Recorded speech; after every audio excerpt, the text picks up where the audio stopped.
kilichounganishwa naye Mungu kisitenganishwe.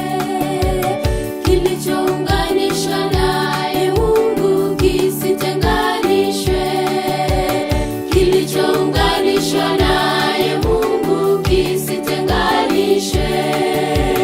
Kilichounganishwa naye Mungu kisitenganishwe.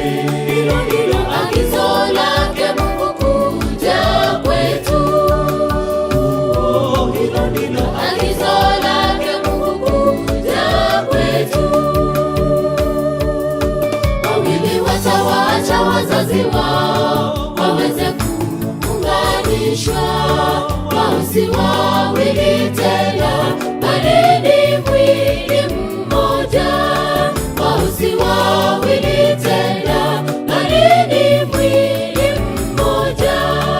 Wawili watawaacha wazazi wao waweze kuunganishwa, wao si wawili tena bali ni mwili mmoja.